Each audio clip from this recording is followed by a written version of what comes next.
My dear child, you do not know me, even though I know everything about you.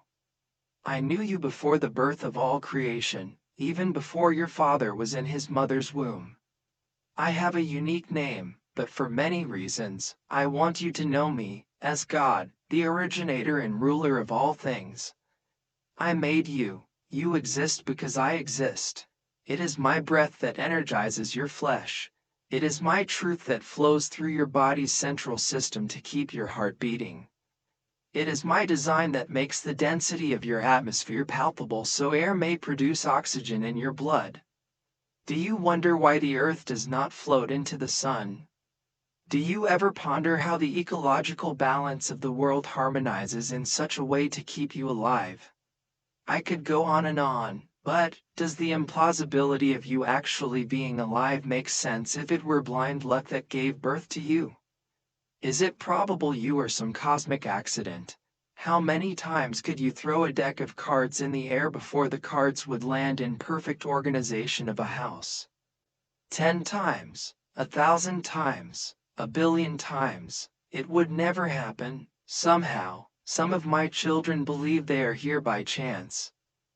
I am your creator, thus, I am your father. You were made by me. You were made for me. Long before there were angels and demons and a vastness in the heavens to hover over, there lived me and my son.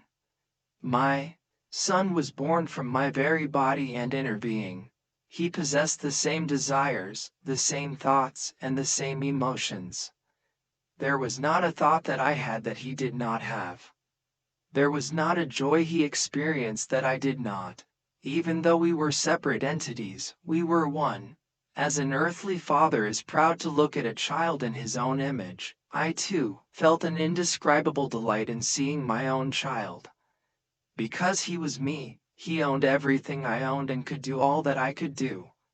We both wanted to share this love with more children. However, to give birth to another child from my body would be to give birth to someone exactly like my son. He would not be unique in any way but would simply be exactly as my only begotten son. So we designed a plan to create more children to share in our companionship. Throughout time, we would place our children in different places on this earth in order to nurture individual uniqueness. We would place our spirit inside our children so that uniqueness would conform to our likeness, and then we would completely open our life to share with them as we had for eternity shared life with each other. This is why you were made, to share in my love and glory as a child of God. But we also wanted to experience the pleasure of your love. We perceived you to have so much value. We created a universe to experience your affection. However, there is no love without the freedom to make a choice. While I desperately want to share my life with you, I want you to choose my life for yourself. I do not want you to choose me out of fear or greed for the riches you will receive. I want you to choose me because you know my heart is the only thing that can ever fulfill you. This is one of the reasons why you cannot see me. If you saw me, you would be anything I wanted you to be because there is nothing like looking into my face. I want you to choose my heart. Even though you have never seen me, you have heard me. You have heard me through the miracles of nature. You have heard me through the questions of your heart. Most intensely, you have heard me in the hole that beats within your chest when all things are still. My vacancy in your soul is why my children cannot be alone. It is not loneliness, it is facing the reality of life not fulfilled. It is hearing the screaming of the absence of what you were purposed for, me. I am always hovering around you. I am always chasing you. I am always calling you. I am always knocking on the door of your heart. You are God's greatest desire. You are the heartbeat of your Father's heart. You are what I would leave heaven for. You are what I would leave my glory for. My possessions, my home, my future are dispensable in my quest for you. I would leave all of that to find you. I would leave it to save you. I would wait on the front porch forever looking for you day after day, year after year, millennium after millennium. There is nothing I cannot do. There is nothing I do not know. There is nothing I cannot create or destroy.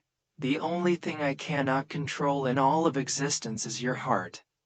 You are the only one my infinite riches cannot buy. You are the only one in the world my beauty cannot infatuate. In all of my power, you are the only one I cannot take at my discretion. Because of this, you hold what nothing else in all of creation can ever give me, the choice of me. Your name is engraved on my hand. You consume my thoughts and my desires. How I have longed to hold you close to me as a mother does her child. My happiness is literally in your hands. You have the power to fill God with inexpressible joy or all-consuming grief and pain. There is so much I want to reveal to you, but most of it you cannot understand right now. What I want you to understand is my hunger for us to be together. My passion for you and my desire to be loved by you is not religion.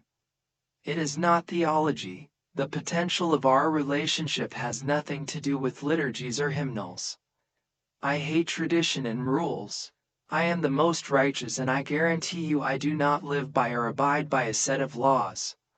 I am only ruled by my passion to have you by my side, and as long as I follow this passion, all of my actions toward you and all of creation will be virtuous. The same passion is what I crave from my children. This same passion is what I desire from those who love me. My desire for you is beyond heaven and hell. It cannot be explained in a church or defined by morality. This is a love affair. It is about a father calling for his children. It is about a brother dying for his siblings. A love affair with a happy ending.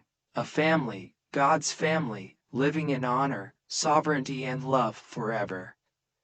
There are many messages in the death of my son, but I need for you to get this one.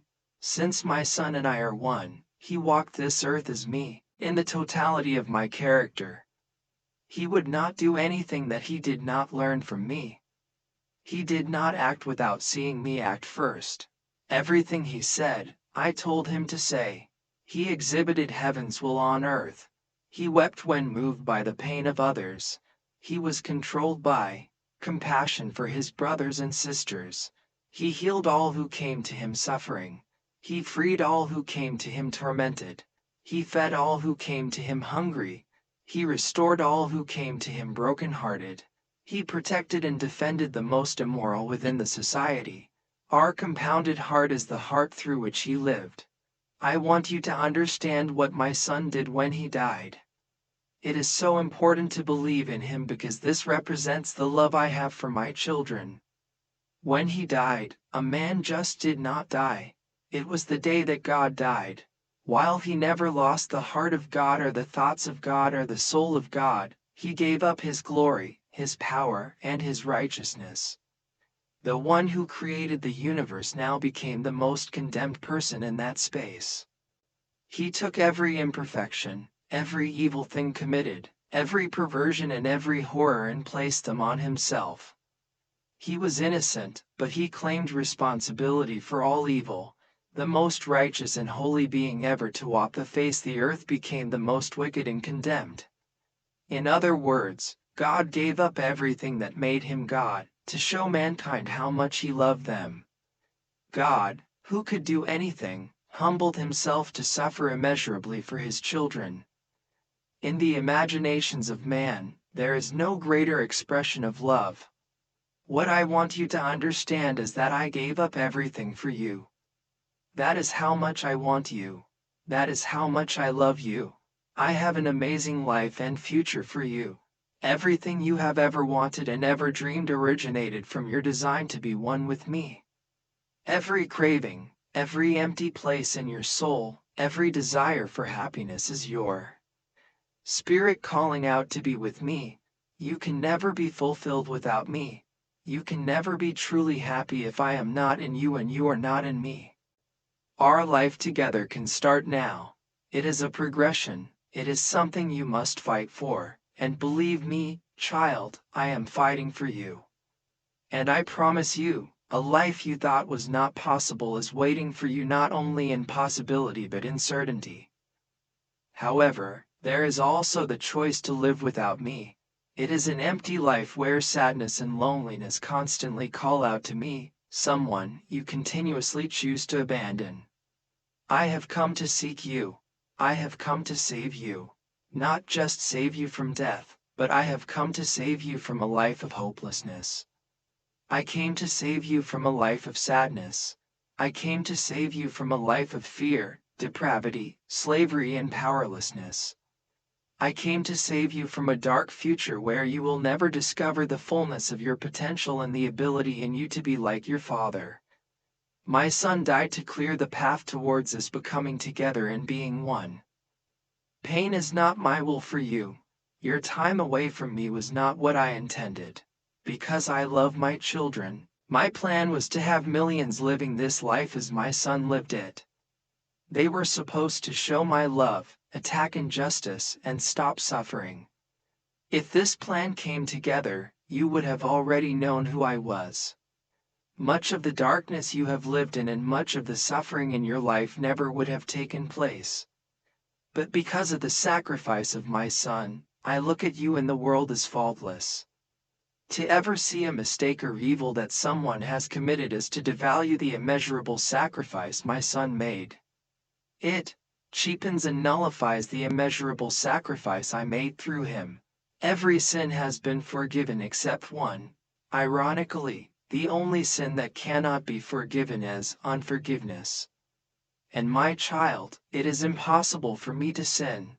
Every mistake you have made, every shameful act, every evil you participated in has been cleansed. You are as far away from those acts as the east is from the west. They are washed away. There is nothing that keeps you away from me, nothing except you. I do not want you to start this journey with me just because you are afraid of a lake of fire. I do not want you to choose me just because it is the right thing to do. I want you to choose me because you realize you are incomplete and you are looking for what will complete you. I am the only one who can complete you.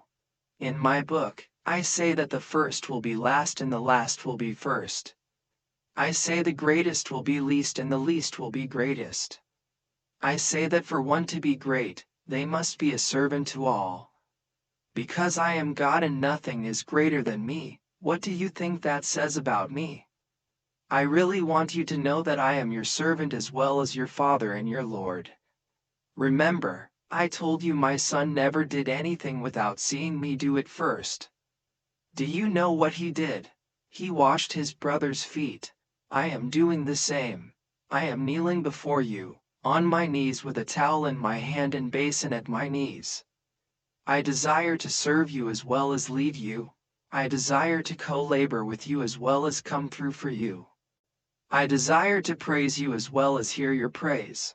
I desire to share my glory with you as well as for you to glory me in the earth. What I want for you and what you want for yourself is the very same thing.